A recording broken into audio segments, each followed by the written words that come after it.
Pemerintah akan menindak tegas otak dan pelaku kericuhan yang terjadi di tengah-tengah aksi demonstrasi menolak Omnibus Law Undang-Undang Cipta Kerja.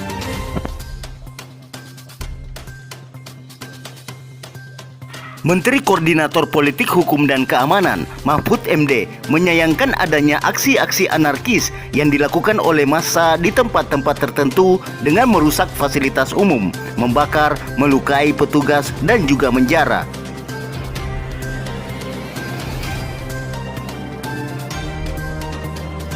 Mahfud MD menegaskan, pemerintah tidak segan-segan akan memproses hukum pelaku dan aktor-aktor yang sengaja menunggangi tolak Omnibus Law Undang-Undang Cipta Kerja. Ya, pemerintah itu lamban di dalam menangani proses perizinan berusaha, peraturannya tumpang tindih dan sebagainya. Itu dulu. Oleh sebab itu lalu dibuat undang-undang yang sudah dibahas lama.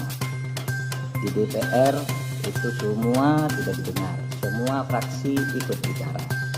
Kemudian pemerintah sudah berbicara dengan semua serikat buruh berkali-kali di kantor ini, kantor Menko Polhukam, dan di kantor Menteri Perekonomian, kemudian pernah di kantor Menteri Tenaga Kerja. Jadi sudah bicara sebenarnya dan sudah mengakomodasi, meskipun tidak 100% dari hasil diskusi itu ditemukan jalan tengah akomodasi. Sehingga tepatnya tidak ada satu pemerintah pun dimanapun di dunia ini yang mau menyengsarakan rakyatnya dengan membuat undang-undang yang sengaja untuk itu. Yang kedua, isinya. Isi dari Undang-Undang Cipta Kerja ini pertama untuk mempermudah perizinan bagi usaha sehingga tidak birokratis dan tidak tumpang tindih, mempermudah perizinan siapapun yang mau berusaha dalam negeri maupun luar negeri. Yang kedua, menyediakan peluang untuk menampung tenaga kerja yang jumlahnya setiap tahun itu 3,5 juta. Angkatan kerja kita setiap tahun itu 3,5 juta. Dengan 82% tingkat pendidikannya di bawah SMP, sehingga tidak adaptif sebenarnya, belum siap untuk bekerja di bawah IT ya. Mereka ini pekerja-pekerja yang hanya ijazahnya SMP, SMK ke bawah. Jadi tidak bisa bekerja di padat modal, dia di padat karya yang sebagian besar. Jadi ini yang penting. Undang-undang ini bukan hanya untuk buruh yang sekarang banyak berdemo. Ini justru lebih untuk mereka yang belum bisa menjadi buruh. Untuk angkatan kerja yang akan datang makin banyak. Sedangkan hak-hak buruhnya sendiri berdasar undang-undang lama secara umum sama sekali tidak diganggu. Kemudian tentu untuk memberantas korupsi di birokrasi melalui pengurusan yang bertele-tele sekarang disederhanakan agar tidak ada korupsi, tidak ada pungli dan sebagainya. Yang sekarang ramai karena banyak hoax. Misalnya di undang-undang ini tidak ada pesangon bagi orang yang PHK, itu tidak benar. Pesangon justru ada. Dibilang tidak ada cuti, tidak cuti haid, cuti hamil dan sebagainya. Di sini ada di undang-undang ini. Dibilang mempermudah PHK, itu tidak benar juga. Karena justru sekarang PHK itu harus dibayar kalau belum putus di pengadilan. Oleh sebab itu di undang-undang ini ada jaminan kehilangan pekerjaan. Ini dibilang tidak ada. Hoax yang banyak. Bahkan ada yang mengatakan pendidikan dikomersialkan. Ketahuilah bahwa 4 undang-undang pendidikan, 4 undang-undang di bidang pendidikan sudah dicabut dari undang-undang ini karena aspirasi. Sesudah diskusi, tolong Pak keluarkan tuh undang-undang, sudah kita keluarkan. Nggak ada di situ ngatur soal dunia pendidikan. Apalagi mengkomersilkan. Di situ dunia pendidikan hanya diatur di dalam pasal 65 yang justru mempermudah bahwa pendidikan itu adalah lembaga nirlaba, bukan lembaga usaha, bukan lembaga komersil. Ini ditegaskan justru di undang-undang ini, malah dibalik di dalam berita-berita yang hoax itu. Oleh sebab itu, melihat perkembangan situasi itu, pemerintah mengajak mari kita semuanya menjaga Kamtibmas, keamanan dan ketertiban masyarakat, semua harus kembali ke posisi tugas menjaga negara masing-masing, pemerintah, rakyat, masyarakat, dan civil society. Mari bersama-sama ke posisi masing-masing untuk menjaga keamanan masyarakat, dan untuk itu pemerintah menyampaikan pernyataan sebagai berikut. Pernyataan pemerintah terkait dengan kondisi politik dan keamanan pasca pengesahan Undang-Undang Cipta Kerja oleh DPR dan pemerintah pada tanggal 5 Oktober 2020 yang lalu. Selamat malam, mencermati perkembangan yang terjadi di lapangan terkait dengan penyampaian aspirasi tentang Undang-Undang Cipta Kerja dalam berbagai bentuknya di sejumlah daerah. Maka demi ketertiban dan keamanan di tengah-tengah masyarakat, pemerintah menyampaikan hal-hal sebagai berikut. 1. Undang-Undang Cipta Kerja dibentuk justru untuk melaksanakan tugas pemerintah dalam membangun kesejahteraan masyarakat melalui penciptaan lapangan kerja yang semakin banyak, perlindungan terhadap buruh, penyederhanaan birokrasi, dan kemudahan berusaha, serta untuk melakukan pemberantasan korupsi dan pungli, dan pencegahan tindak pidana korupsi lainnya. Yang kedua, pemerintah menghormati kebebasan berpendapat dan menyampaikan aspirasi terkait dengan Undang-Undang Cipta Kerja, sepanjang semua itu dilakukan dengan damai, menghormati hak-hak warga yang lain, dan tidak mengganggu ketertiban umum. Yang ketiga, pemerintah menyayangkan adanya aksi-aksi anarkis yang dilakukan oleh massa di tempat-tempat tertentu dengan merusak fasilitas umum, membakar, melukai petugas, dan juga menjarah. Tindakan itu jelas merupakan tindakan kriminal yang tidak dapat ditolerir dan harus dihentikan. 4. Tindakan merusak bangunan fasilitas umum dan serangan secara fisik terhadap aparat dan warga masyarakat merupakan tindakan yang tidak sensitif atas kondisi yang dialami oleh rakyat yang sedang berjuang melawan pandemi COVID-19 dan juga kondisi ekonomi yang sedang sulit.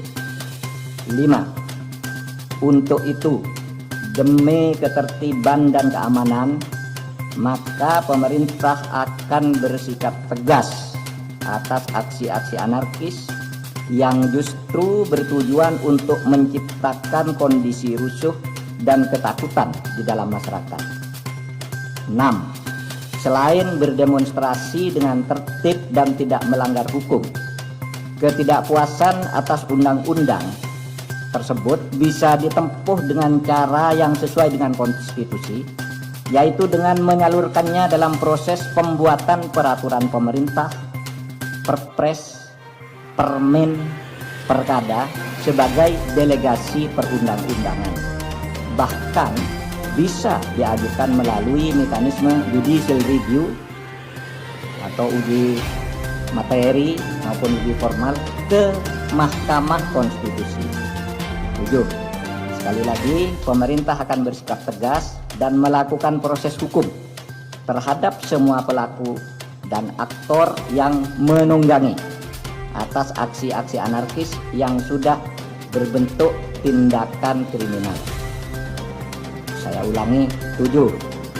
Sekali lagi, pemerintah akan bersikap tegas dan melakukan proses hukum terhadap semua pelaku dan aktor yang menunggangi atas aksi-aksi anarkis yang sudah berbentuk tindakan kriminal.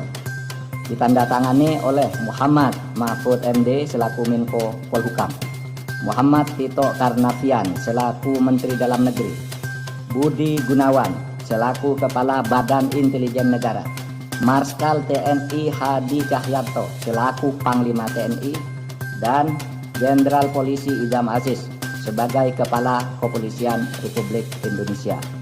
Demikian, terima kasih. Assalamualaikum warahmatullahi wabarakatuh.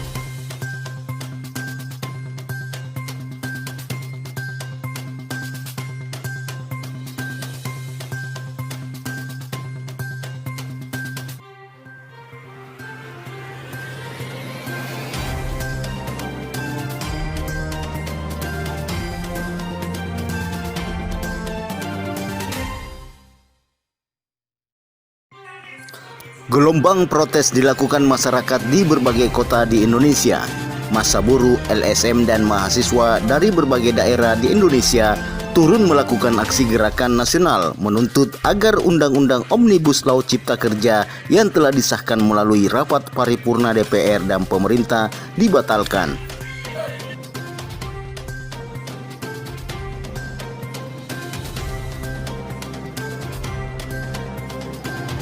Aksi ini merupakan buntut dari keputusan DPR RI yang mengesahkan rancangan Undang-Undang Omnibus Law Cipta Kerja menjadi undang-undang melalui rapat paripurna Senin 5 Oktober 2020 lalu.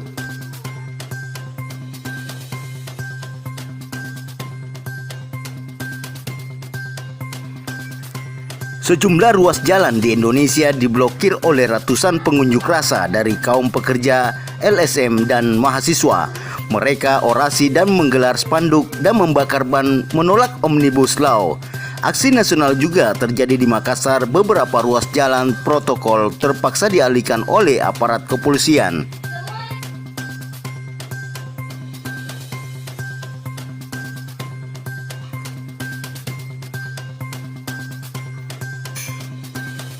Unjuk rasa penolakan Omnibus Law ini pun bertepatan dengan momentum kampanye calon wali kota dan wakil wali kota Makassar.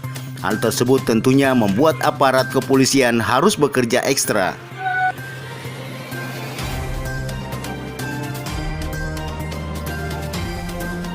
Selain mengamankan unjuk rasa, aparat kepolisian khususnya Polrestabes Makassar juga bertanggung jawab mengamankan jalannya proses kampanye.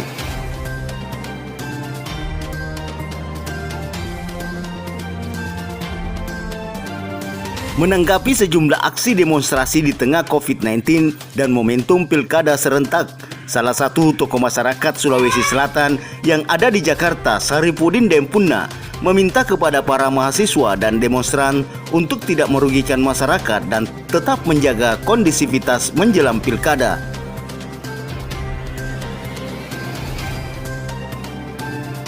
Saripudin menyayangkan sejumlah demonstrasi beberapa waktu lalu senantiasa berujung pada insiden bentrokan pada demonstran dengan aparat keamanan yang terjadi di beberapa daerah.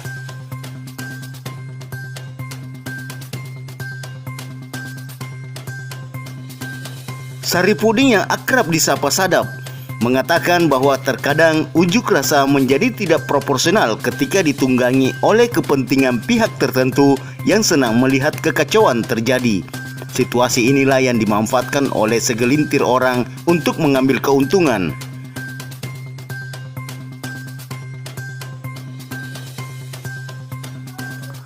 Sadap meminta aksi unjuk rasa tetap menjaga stabilitas politik dan keamanan.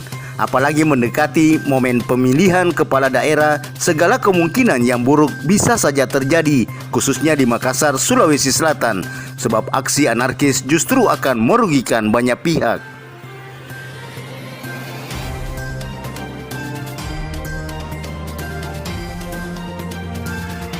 Sadap mengajak semua pihak untuk merenungi apa yang terjadi, apalagi dalam kondisi bangsa saat ini yang masih dalam tahap mengembalikan stabilitas ekonomi akibat dampak COVID-19. Sadap berharap adik-adik mahasiswa agar senantiasa menjaga kultur sipakat tahu dan lebih mengedepankan rasanya ketimbang pikirnya, sebab rasa itu sifatnya manusiawi dan menciptakan kedamaian serta ketentraman.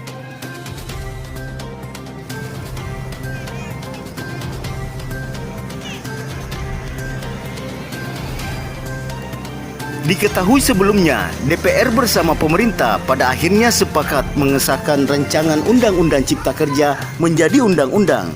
Kesepakatan itu diambil melalui hasil rapat paripurna pada Senin 5 Oktober 2020 lalu.